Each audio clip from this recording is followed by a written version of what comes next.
Shri Basaveshwar circle मित्र परिसराच्या वतीने 25 लाख रुपयांच्या सुशोभीकरण कामाचे उद्घाटन। श्री बसवेश्वर सर्कल मित्र परिवार व नगरसेवक जगदीश पाटील यांच्या विशेष प्रयत्नाने माननीय पालकमंत्री राधाकृष्ण विखे पाटील साहेब यांच्या विशेष निधीतून कोंतम चौक येथील श्री बसवेश्वर सर्कल परिसराच्या 25 लाख रुपयांच्या सुशोभीकरण कामाचे उद्घाटन रविवार दिनांक 28 जानेवारी रोजी सायंकाळी डॉक्टर शिवरत्न शेटे सर यांच्या शुभ हस्ते बसवेश्वर महाराजांच्या अश्वारूढ पुतळ्याचे पूजन करून व प्रमुख मान्यवरांच्या शुभ हस्ते धार्मिक विधी व कुदळ मारून करण्यात आले। जगतज्योती महात्मा बसवेश्वर यांच्या स्मारकांचे सुशोभीकरण करणे कामी प्रमुख वक्ते डॉक्टर शिवरत्न शेटे यांनी 12व्या शतकामध्ये महात्मा बसवेश्वर अर्थशास्त्राचे जनक असल्याचे सांगून पुढे महात्मा बसवेश्वरांनी प्रत्येक व्यक्तीमध्ये शिव कसा दडला आहे याचे सविस्तर वर्णन केले। 12व्या शतकामध्ये महात्मा बसवेश्वरांनी दान धर्म या व्याख्यामध्ये अन्नदान, वस्त्रदान, श्रमदान याची महती जगत ज्योती महात्मा बसवेश्वरांनी सांगून सोलापूर येथील सिद्धेश्वर देवस्थानाभोवतालचे जे तलाव आहे ते श्रमदानातून बांधले आहे असा उल्लेख विशेष करून केला। प्रत्येक दान धर्मातून अर्थकारण कसे वाढले जाते याचे महत्त्व जगतज्योती महात्मा बसवेश्वरांनी सांगितले। बसवेश्वरांच्या लोकांपर्यंत पोहोचवण्याचं काम खऱ्या अर्थाने बसवेश्वर सर्कलच्या माध्यमातून होत आहे। त्यांच्याकडून अशीच सेवा घडत जावो अशा शुभेच्छाही दिल्या।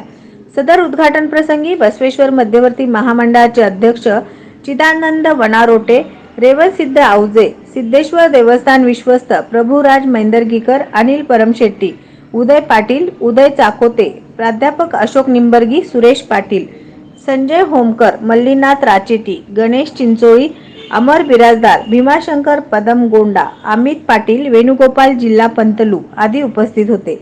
आठवण केवळ जयंतीला व्हावी असं मला वाटत नाही। 365 दिवस स्मरणाचा आणि आचरणाचा विषय म्हणजे बसवांना आहे। 12व्या शतकामध्ये ज्या काळामध्ये स्त्रियांना आणि पुरुषांना बरोबरीचा अधिकार मुळीच नव्हता, 12व्या शतकात 1167 ला जो क्रांतिकारी महामंत्र महात्मा बसवेश्वरांनी दिला तो जगातला समतेचा पहिला महामंत्र होता।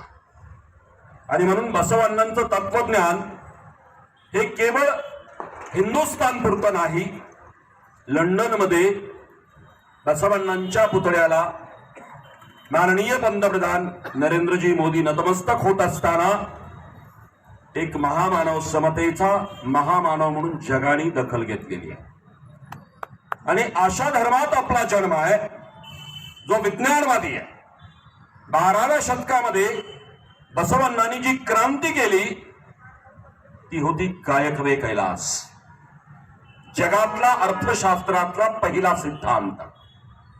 कायकवे कैलास म्हणजे तुम्ही जे काम करत आहात त्यात कैलासाचं पावित्र्य आहे। बघा, बसवांनांच्या अनुयायांनी गावागावात जाऊन अण्णांचं तत्वज्ञान लोकांना सोप्या शब्दात सांगितलं। कायकवे कैलास, तुम्ही जे काम करता त्यात कैलासाचं पावित्र्य। स्वतंत्र यात्रा, तीर्थयात्रेला कैलासाला जायची गरजच नाहीये। छोटा सिद्धांत, एक उदाहरण सांगेल मी। नवनवीन बातम्या पाहण्यासाठी SB न्यूज चॅनलला लाईक करा, शेअर करा, सबस्क्राईब करा।